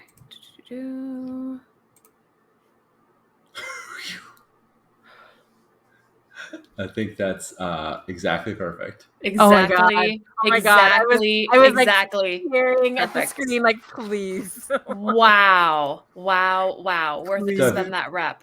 If you just click on the little X that's to the left of it, that clears it all. I wanted to count it down. Oh, nice. I want to click down. I needed to click it down. Each of those individual. Perfect. So good. So yeah, do we want to wrap up the session here and then get into, or do we want to talk a little bit about the score here, or do it on the Discord server? Let's talk, since we've got a few minutes. I don't think we want to jump into the score. I feel like this was, a nice downtime episode. You had the entanglements, right? We could jump right into a score next time, and then maybe we get back into the score downtime rotation. But who knows? We take it. I think we don't get too hung up on that. No. And I'm glad about that. But let's maybe think about a little of the direction that we want to go. I don't think we made significant headway into actually stopping the timekeeper or getting Lady Arabella out of Dustfall. Like we stopped the well, you did stop the ritual, the children from being fed. So there is that Yes. at least, right? He did disrupt Lady Salia's plans. So Lady Arabella's plans. Lady Arabella's plans. Yeah. We did disrupt her plans, but I feel like, a little like Inspector Gadget and Dr. Claw, like, she'll just get us next time. And I don't know how much we actually impacted her ability to proceed with her plans, but it seems to me like there's some follow up possibly there. Yeah, I agree. There is also the issue of Lilyblood, who we've told the Spirit Wardens we would deal with. Don't we- we? Sorry, go ahead. I feel like there is the possibility of like the score that we use as a setup score to try and get our two enemies to fight one another or something like that. Like I feel like, or expose them both or something like that. I mean, I don't feel like right now we have the materials to know like what Lilyblood is up to, what Lady Arabella is up to, but they're both pretty significant threats to us. Mm-hmm. What are you feeling? I was thinking that we should probably move forward with like a timekeeper or a Lady Arabella. I'm even fine with it makes sense to me that we wouldn't even go after the timekeeper again. Like even if Ankh and Penance never openly said it, they would both find reasons to be like, the timekeeper just doesn't make sense. I don't think he's actually worth our time right now. Right? They would never admit any fear or sense of defeat or anything like that. But no, that's not their style. Their style is not admitting when things are wrong or talking about anything open and honestly. But I think that there's something to be said, or there's hope there that if we help Skurlock by possibly defeating Lady Arabella, that maybe he will help provide us with resources or information to help defeat Lilyblood. That seems solid. Especially since there's already a contact of Ankh's, right? So yeah, she's my +1 contact. She's my buddy. My buddy. So yeah, let's do a little bit, Ray, if you're cool with it, let's do a little bit of gathering information. Let's do a little so we can sort of prepare for a contest with Lady Arabella. And I'm going to review our hunting grounds real quick because I think Rusted Lock. Do we have it written down where it is? Our hunting ground. Our sacred sites are sacrifice. We sacrifice up. Yeah, we're not really. That's the other thing, is that we kind of do what our cult is about, which is freeing demons. I just don't. It's okay. Sometimes hawkers don't sell drugs. Sometimes smugglers don't move items. Sometimes you just get caught up in what you're doing. I don't think this falls underneath our category of freeing demons. Yeah, I don't think so. The sunken pylon may be sad. We'll see. So I think we should get some information about her. Ray, does that sound cool to you? Yeah. Lady Arabella. Mm-hmm. Yeah. She seems like she is high society. Maybe. Perhaps. I don't know. Maybe she's just known in sort of occult circles. What we know of her is a rival of Skurlock, once owned much of the territory and power Skurlock now possesses. Like Skurlock, she has sworn to never have children, but has clearly broken that promise. It's connected to Penance's past, was a patron of some kind. And Penance worked on the Timekeeper in order to protect Lady Arabella. These are the notes that we have from last session. So I want to drag up an old name we haven't seen for a while. I want to talk to Matthias Klein. Oh, I was thinking of Matthias. Because if we're talking about an old noble who held land, that's his whole shtick, is that he's kind of a fallen. He has these nice apartments on Bowmore Bridge, but they're nothing like his, former glory, right? Like he's wanted to recover his status, and I feel like we have I think we kind of held him at bay once we got the hull and the child and whatnot. Like he realized like he couldn't really push us around, but we're still on good terms with them, I think. So Doesn't he still have the golden dagger? yes, he still has the Yeah. dagger. Yeah, so I think that's also what kept him appeased, right? Like he gave him a very good toy, Yeah. right? Mhm, We mhm. don't know what he's doing with it, but yeah, We're gonna find out today. yeah, exactly. Yeah, so you're gonna go seek him out to get information. Yeah, I think so. I think we're going to send him our card and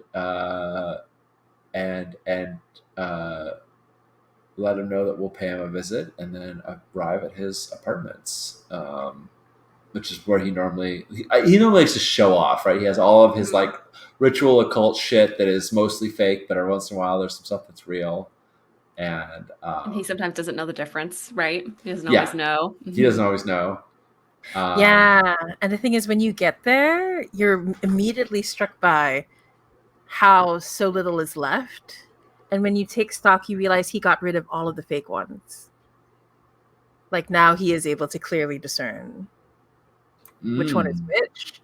What And have then we when you go to the room where you last talked to him, like he has redone the entire room, right? And there are all these like sigils and symbols and like phrases all across the walls, scrawled in like different writing.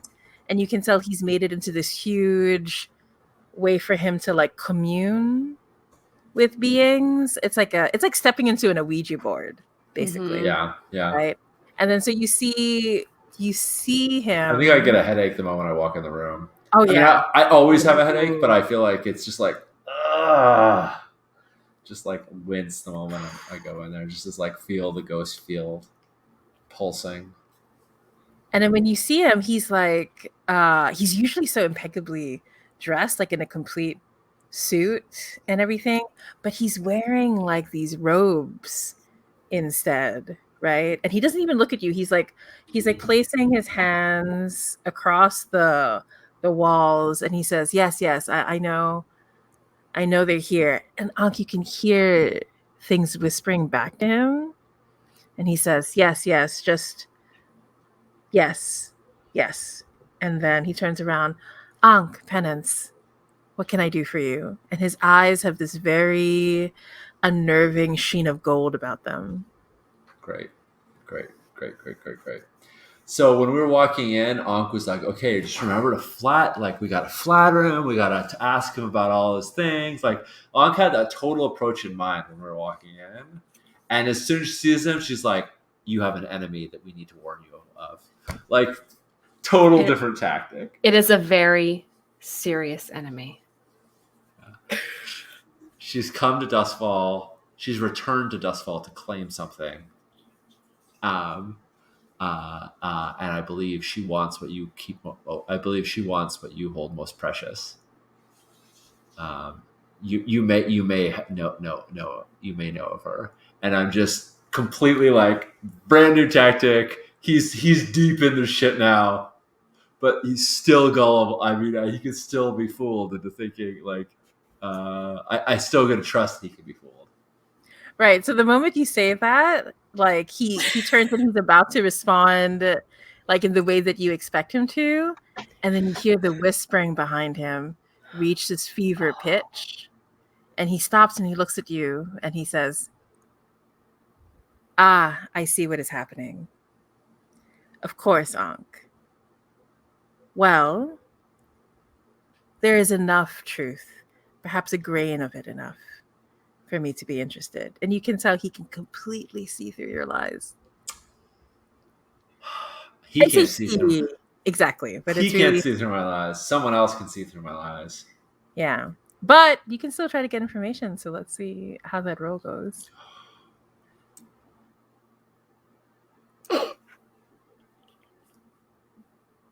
So, you came here for like a purpose? Like Ankh is just Penance can just tell Ankh is really sidetracked, or really distracted. He doesn't deserve to talk to these. Like Ankh is being so elitist and shitty right now. Maybe there's a tiny bit of it that's like for his own good. There's a tiny bit of it that's like, oh, he's in over his head and he's going to get. But mostly it's Ankh being petty and being like, no, I'm the one who talks to demons, not this idiot who doesn't know anything, who just got a dagger we literally dropped in his lap. Literally, we fell out of a spirit door and dropped it on him, and he's like, ooh, what's this shiny? So I think Penance can tell that Ankh is gonna try and like interrupt the connection. Like she's gonna try and fuck with him, which is completely not what we came here to do. What do you care? No. Is it something you would? No. I was just trying to see. I'm looking at my character sheet to see if there's something that I can do to help you. I think the very first thing Penance is going to do, I think, is try to take over the conversation a little bit, so that at least he has good manners, right? Always. And so I feel like he will naturally have to shift his attention to me. So I think Penance steps away from Ankh and then starts talking to Matthias so that he will have to shift his attention. So I'll just distract him by trying to talk to him. That's the first thing I'll do. Nice. And that way you can kind of study the area or try to do an interruption without his focus being on you for the immediate future. Nice. I love the way we shift focus. Like, no, look at me over here. Yeah, I put on my spirit mask, and we haven't detailed this before, but maybe we can detail it right now. I have the occultist ability. Mm-hmm. You know the secret ways to consort with ancient powers, forgotten gods, and demons. I can just talk to them, these fuckers. I mean, this is how I've talked to the sunken pylon. This is how I've talked to the golden, the demon of golden horns. This is how I've talked to the forgotten god that lives in our house, which I forget his name now. Oh, it's been too. Zona is the golden demon, who I think is probably Lord of Depths is the god. Lord of the Depths. Yeah, thank you. Lord of the Depths. Yeah. Lord of the Depths. Lord of the Depths is. Wow, Lord of the Depths is definitely, of all like cataclysmically destructive, dangerous supernaturals. Like he's my buddy. Like Orlan.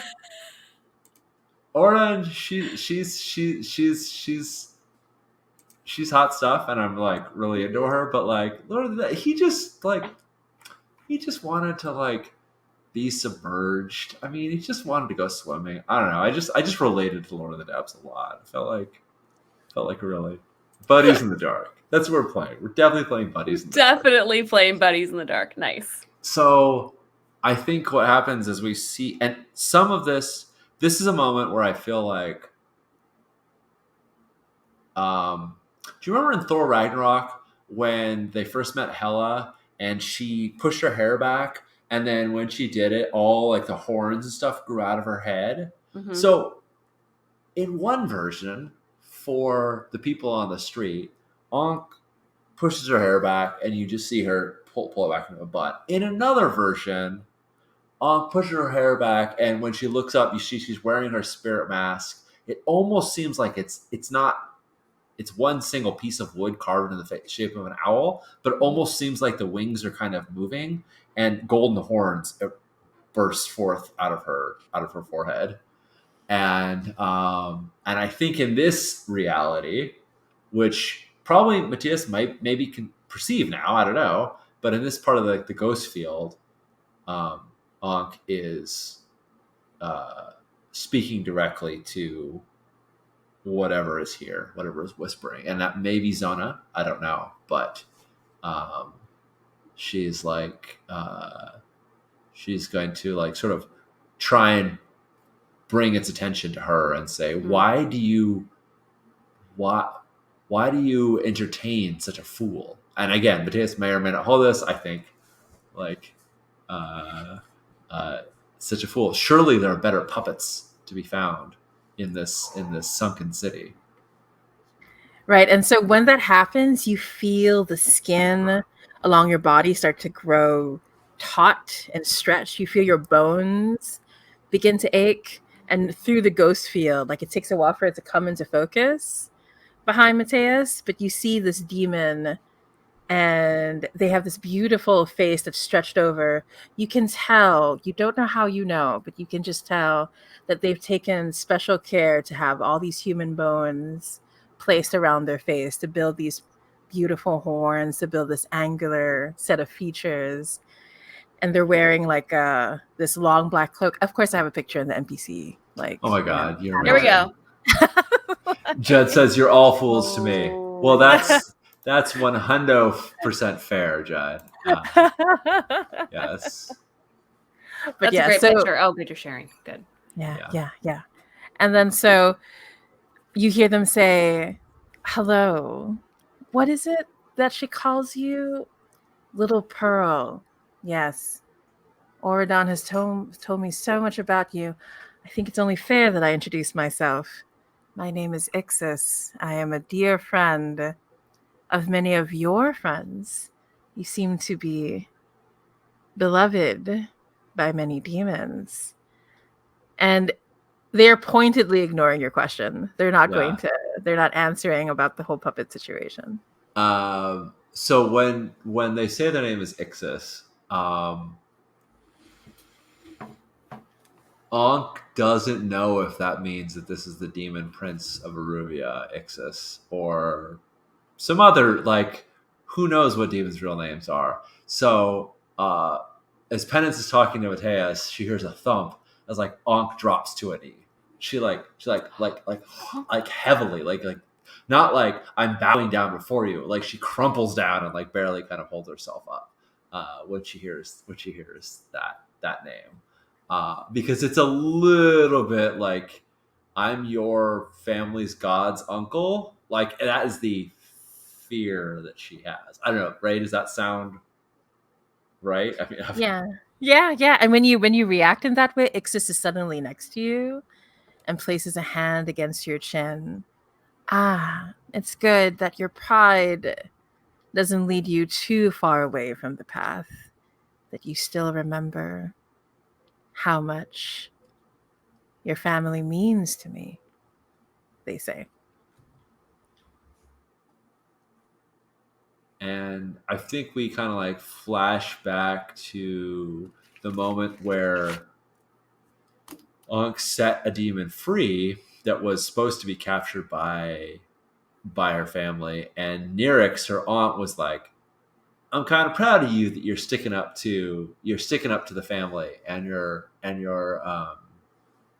not just fulfilling their whims. And so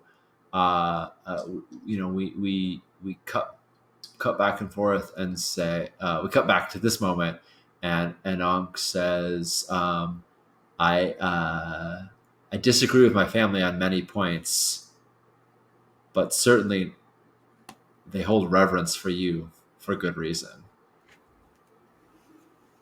And what about you, my dear, angry, petty, petulant, beautiful one? Do you hold any reverence for me?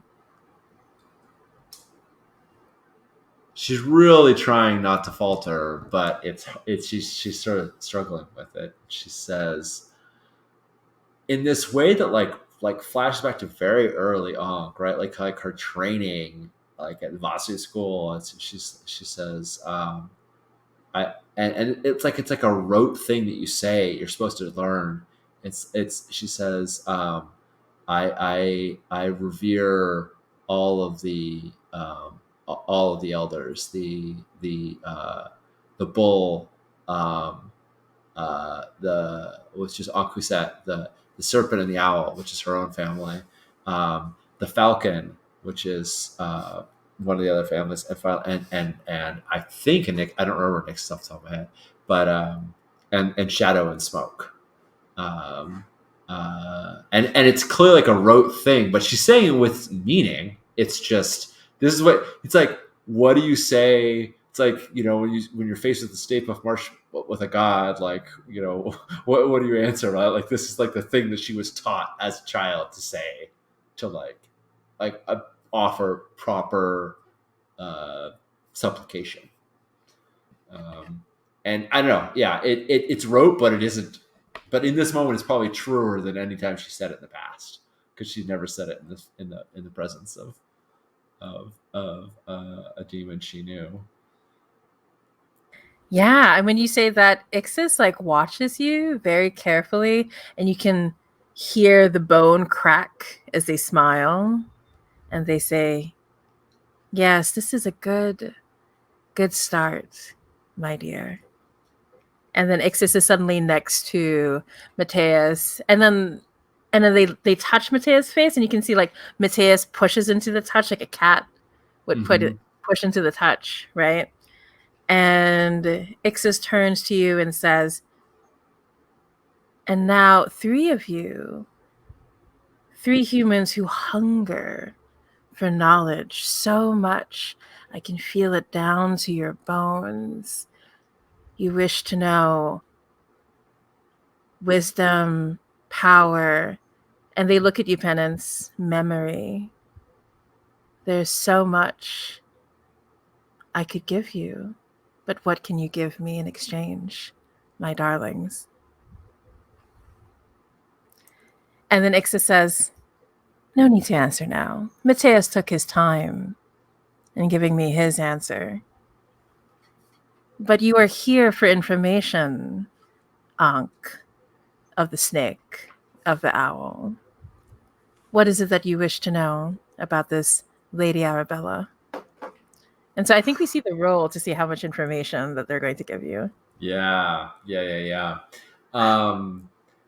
In this last part is, so I think before we saw Ixis like suddenly in front of Mateus, I think it was just Ankh seeing them through the ghost field. But when they reference Penance, does Penance hear that? Like, are we all now witnessing this? Is it?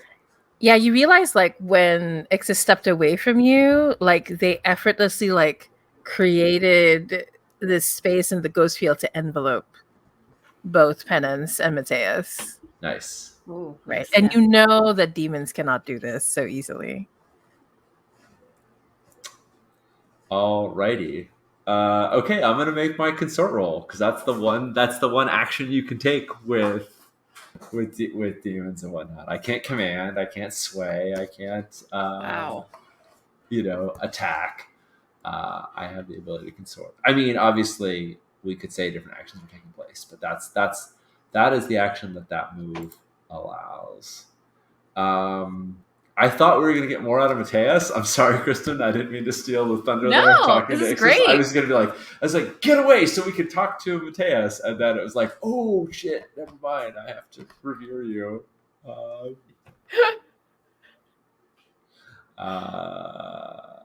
Are you down with sending me the assist there? Or do you want to get I was. involved in this? It's so funny because I was quiet because I was like, "How can I assist? How can I assist? How can I assist?" You don't have to if you're like, nah. No. I'll always assist. I was just trying to think of a narrative way in which Penance would assist. I don't know. Okay, it's cool. I mean, it's absolutely fine if like it doesn't. Yeah, it's a weird. I don't know. Once Ixis is in a space that you can interact with, if you want to say anything, about your memories or anything like that, you're welcome to. But I'm also happy to just. Did you stand up, or are you still taking a knee?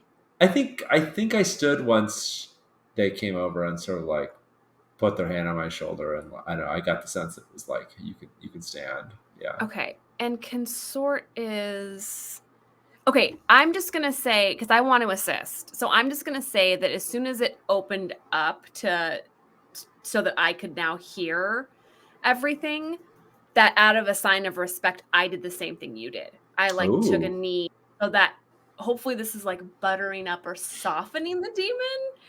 And so that's what I did, which for Penance to do that, it's like, ugh, it's a true assist. Okay. Yeah, that's a true assist. So mark for one stress.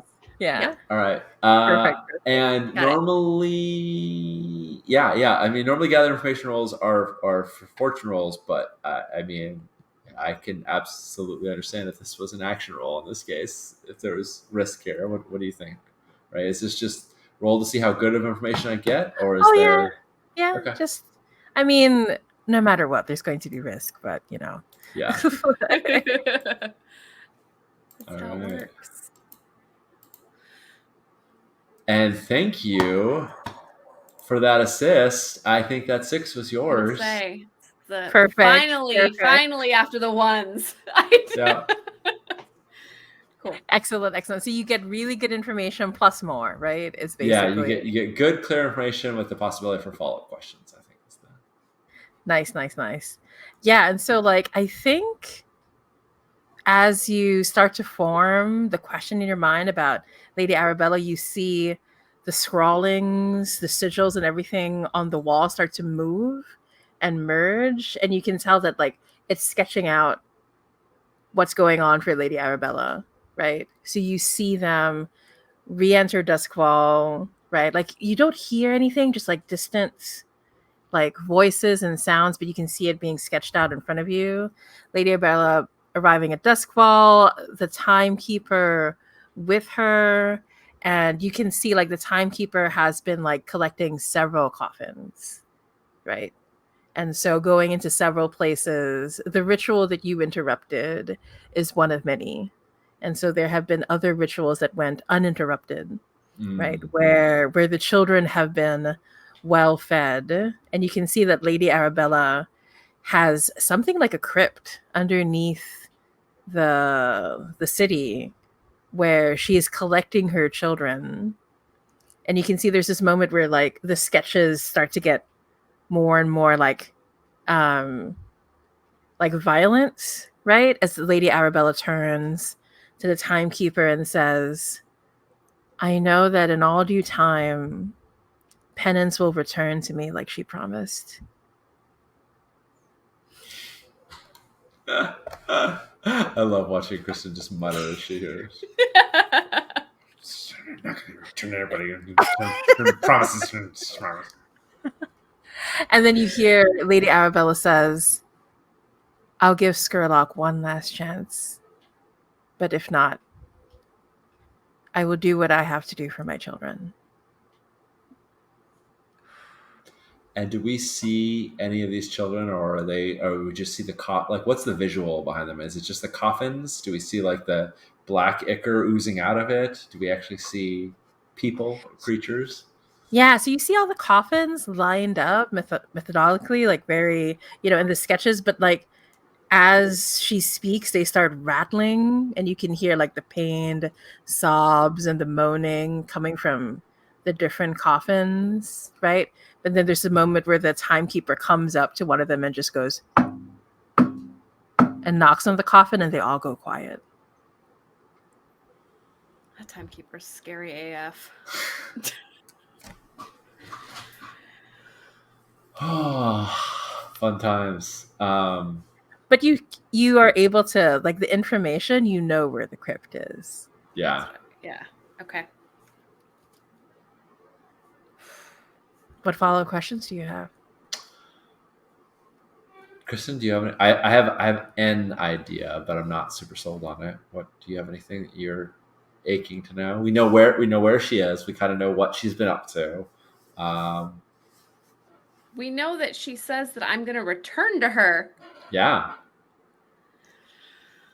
Oh, yeah. I think Penance is going to ask, how do I know her?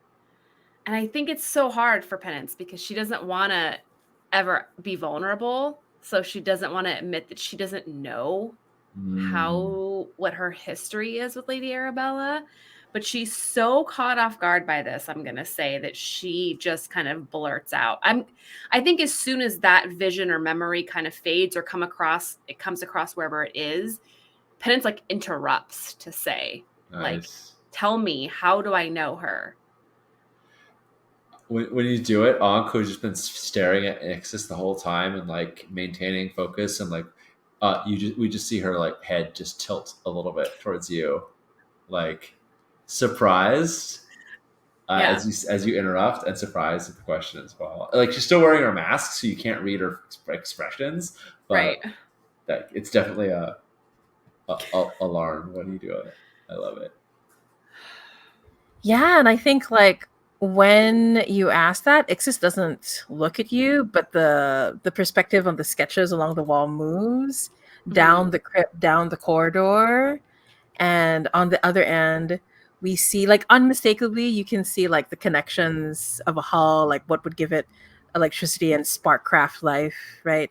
And it's all like connected to this being like the small hull, right? Like, you know, like not as large and tall as a child, or definitely not as tall as the timekeeper, but they're like slouched over. And then Arabella like walks up to it, and she places a hand under the chin and picks it up. Penance, what do you look like under the mask? I was totally gonna throw my pen at the screen. I knew you were gonna do that. We can just keep it sketchy because, you know, it's just sketched out. It's not a real image, right? Yeah. No, I think it's fine. So Penance, because of where Penance is from, Tycheros, is that right? Mm-hmm. Tycheros, that's what, yeah. Everyone from Tycheros has some sort of marking, right? Some sort of like, is it demon marking? Mm-hmm. It's some sort of trait from having some demon blood. Right. So like some people have horns, some people like it's anything, right? So Penance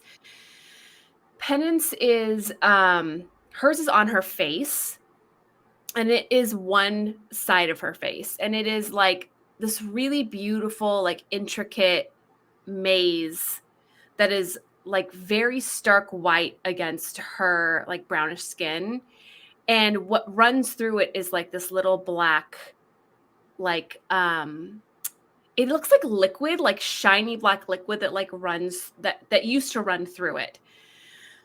But there was a time, and we won't get into it now, but there was a time when she first got to Duskwall where someone from her past attempted to burn her face, to burn it off.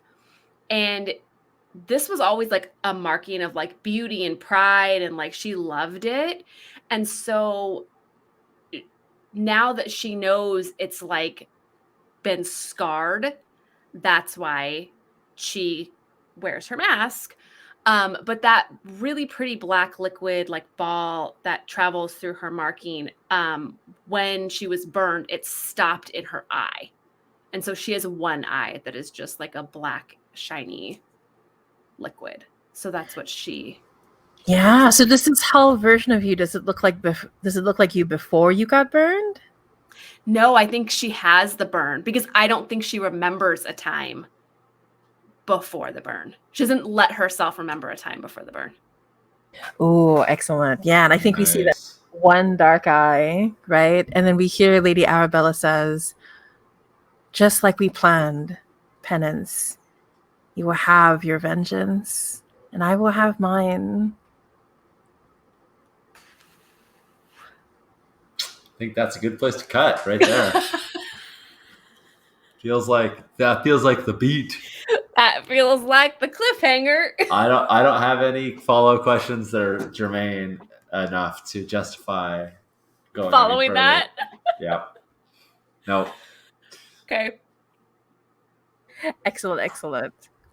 So I love how we hurdled our way in here from, we're just going to get the information out of Mateus. To this. The best. But yeah, okay. So shall we do XP real quick? Sure. Yeah, that sounds good. Yeah. I totally forgot we get to do XP. Yeah, Penance. You boom.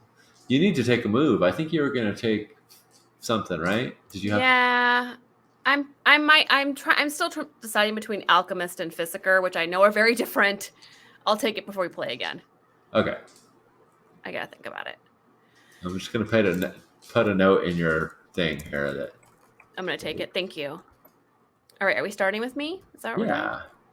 Okay, you addressed a challenge with technical skill or mayhem. Um, s- I mean, I think one, I can't decide if it's for the blue coats, if that would be like a technical skill for the way that she handled Needle, or for the assist. Actually, I think that it was a big move for Penance to like actually take a knee before someone. Um, probably with Needle I felt more. like that's what I was really thinking with Needle, where you're like, okay, I'm going to isolate the one person that Yeah, is vulnerable to me, and I'm going to figure out the thing that they need, which is coin, and I'm but gonna not narrow, three. but not three. Yeah. Yeah, I'm gonna take one for that. You express your beliefs, drives, heritage, or background. Yeah, I'm gonna take two for that. I think that that's all she did. Yes, I was gonna say. I feel like your background came up a lot. A lot. You struggle with issues from your vice or traumas during the session. So that's interesting because normally this is a no, but I think that when I tried to recover stress the first time and failed, Penance struggled with Yeah, that. So I would say one for that. yeah. You had a bad experience. Yeah. About, yeah. Okay. Awesome. All right. Let's do Onks. Did I address a challenge with knowledge or arcane power? Yes. I think I summoned forth a demon to have a talkie to have a little chatty chat. I think I also invoked the name of a forgotten god. I Oh invoked yeah, the became knowledge. the emissary for people. Yeah. Mm-hmm. So I think yes to both of those. I'm gonna take two on that. Did I express my beliefs, drives, heritage, or background? Well, Oh yeah. thanks to you very much, Ray. My background certainly came up. My whole family obligation, business, um, uh, but even before then, in talking with Kiara, like it's our history, and I spent this time with my childhood friend and lover, and yeah, I think that came up a bunch. And did I struggle with issues from my vice or traumas? Yes, I think I specifically I have the cold trauma, and I specifically was like, I'm really worried about Ordon. I don't want to deal with those feelings. I'm going to bury those feelings of emotional vulnerability in intoxication and in pleasure of the moment. And I think that makes her a worse friend and a worse companion to, and just not willing to deal with her own issues. And she was purposely like, I want to get wasted so I don't have to feel this feelings. So yeah, I struggled with that. I'm just gonna take one for that one. Does that sound good to? Sounds good. Sounds good. Mm-hmm. All right, and let's do the crew. Oh, we're like one away from. Ooh. Yeah, that's what we were thinking about abilities. Yeah, yeah. Yeah. All right. Did we advance the agenda of our deity or embody its precepts in actions? Our deity, to remind us, is Zara, the sunken pylon. I think we've Um, kind of neglected him lately. Though to be fair, the way you interacted with that demon feels like his precepts in action, right? Like, yeah. It's funny because I was Point. not thinking that we were going to be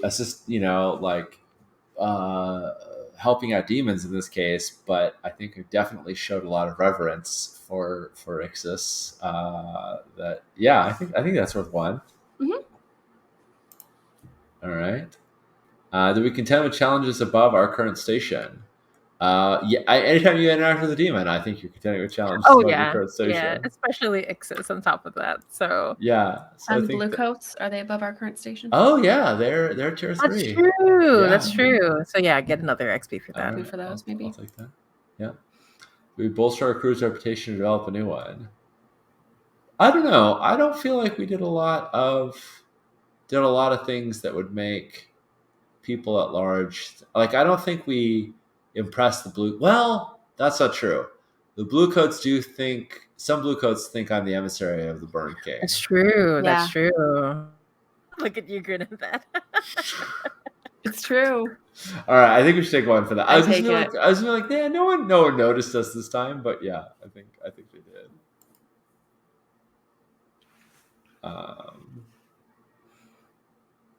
I almost wonder if we should take I don't like taking reputations upon reputations upon reputations, but I feel like we should have a reputation of being like infernal connections or like supernatural connections, because it seems like people keep thinking like we're in with demons, because Yeah. we are. Like We Ixus are. brought it up, and yeah. Yeah. Yeah. What does that sound cool to you? And if so, do you have a preference about what we call it? I mean, it could just be like a cult or. I think a cult or supernatural is good. Yeah. Because it's the reputation, so people aren't really sure. They just. Though I also kind of like infernal, like the idea that you're connected to demons specifically is like super terrifying and cool. Yeah. But yeah, what do you think? No, that's I good. I like infernal a lot. That's good. Yeah. And do we express our goals, drives, inner conflict, or central nature of the crew? All the time. I feel like. Well, I mean, we have this No, question. we do that like, all the time. what do we want to do? What's important to us right now? And I think we made a real specific statement of being like, what's important to us right now is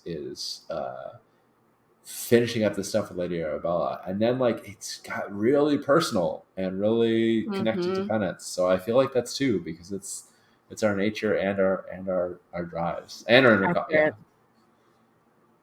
Cool. All right, so we got an advance, which means we each get our tier is 1, so we each get 3 coin in our stash. And we get either a new move or 2 upgrades. I kind of think that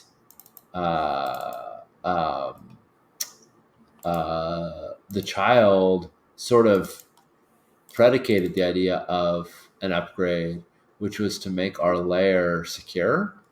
Mm-hmm. And there's 2 levels of security. One is physical security, and the other one is occult security. And you can check both boxes. And since upgrades are, you get 1 ability or 2 upgrades, I'm inclined to just sort of check both of those, unless we had something else we're really excited about. No, I think that makes complete sense because of what happened this session. Yep. Yeah. So the way this reads is, it's so tiny. Your lair has locks, alarms, and traps to thwart intruders. A second upgrade improves the defenses to include arcane measures to work against spirits. You might roll your crew's tier if these measures are ever put to the test to see how well they thwart an intruder. Nice. That just feels like it's an extension of what we were talking about. Yeah, absolutely. Is that cool with you, Ray? Does that make sense? Oh yeah, totally. Awesome. Well, friends, as always, it's been a delight to get in trouble with you both. I meant to say this earlier, but Ray got me this amazingly beautiful tarot deck as a present, and so every day what I've been doing is drawing a card at random and putting it in front of on my desk as just a way to think about the day and think about what's going on. So today's card is the universe, and that's just been sort of guiding something I look down on and think about the connection to the universe, and it was super cool to have all these ghost field moments and like the Ixus appearing and wrapping the ghost field around us as I was staring at this. So I just wanted to cool. I got that deck specifically because it reminded me of the Dimmer Sisters. I was like, if the Dimmer Sisters had a deck, it would look like this. Yeah. Right. I mean, look at these. Almost all of the cards have these beautiful hands with these like strings attached to them, interacting with the elements. So that's the back of it right there. So cool. Yeah, it's very, very pretty. Thank you so much, Ray. It came with 1 card that is a different style, which is weird. Like it's outside the box. So these cards are all black and gold, and then there's this 1 card that it came with that is a different Wow. style. So it's what I use to cut the deck. It's like the card I just place in the middle, and it's, I Nice. don't know, it's fun to That's so cool. play with. Fascinating. So cool. Yeah. So, anywho, I was meaning to wrap up, and I just was like, I wanted to say something about that, so I'm bringing it up now. This is a ton of fun. I'm Sean Nittner. You can find you see him pronouns. You can find me everywhere on the internet at Sean Nittner. The next cool, exciting thing for me is that Improv for Gamers second edition will be crowdfunding. Probably kick it off in March, and then start follow us now in March, and then start the crowdfunding in April. So there's new games, there's new ways to make it more accessible, there's new ways to play it online. I'm super stoked about that project coming out or crowdfunding soon. So yeah, that's good stuff. How about you, Kristen? Oh, this was so much fun. I'm Kristen, she, her pronouns. You can find me on Twitter at Kristen is no Jedi. I'm so glad to be back. I know we took a much needed break for holidays and life stuff, but it's great to be back and does well with you all. So my big project that I've been talking about at nauseum for 6 months, Adorablin's, already wrapped up with crowdfunding last month. It funded and stretch goals funded, and so the game's being made. So that's really exciting. So currently I'm just designing a few games that I'm not really talking about just yet. But I'm also writing for a couple of games, including a board game called Last Light from Grey Fox Games that's going to be crowdfunding soon. And I am creating their 30 plus species or factions for that game. So it's going to be pretty cool. Might want to check that out. Yeah, I think that's actually it for me. How about you, Ray? Yeah, so I'm Ray. My pronouns are they, he. And yeah, so what's big for me right now is what's not big? Working on a lot of really, really cool projects. I think what's coming up real soon is I'm hoping to release the beta version of the Twilight Throne and the Houses of Ruin, which is a Forge in the Dark social political intrigue game. I'm very excited to play with Sean and Kristen at some point with on that game and a few other people, so it's going to be really cool. Yeah, and so aside from that, you can keep track of me on Twitter at Temporal Hiccup, where I tend to update people on what's going on. But like many of us TTRPG creators, I have several projects going on at the same time that I'm excited about. All of them I'm really excited about. So yeah. Oh, and also big announcement, the Arhant PDF is coming out soon. So Arhant is a creepy cozy game about ghosts hanging out in an old haunted mansion. So that's coming out real soon. Awesome. That's super cool. I'm so glad that you're there's going to be a point hopefully pretty soon where it's just going to be like Ray stuff all the time, because Arhant is going to move along. Once More Into the Void is moving along. Apocalypse Keys is getting close to, like, it's in editing. It's getting close to layout. It is. Yeah. Twilight Throne is now going to public playtest. I mean, it's not as though you haven't always had a huge proliferation of basic games, but I think a lot of the momentum that you've been building up to is just going to start snowballing. Yeah, because a lot of that really was wonderful ways. 2021 was like pure momentum building. So, so hopefully 2022 is when we see it like come together. But yeah. Awesome. Well, friends, thanks so much for hanging out with us, giving us all the great ideas in chat. And we will be back. Bounty of the Week maybe going on Thursday. I'm not 100% sure about that. But Judd and I, Judd, who's in chat right now, will be playing World of Dungeons and do a little more community dungeon delving for the city of Jakeways. So that should be a good time. So come back and see us soon. Bye. Bye.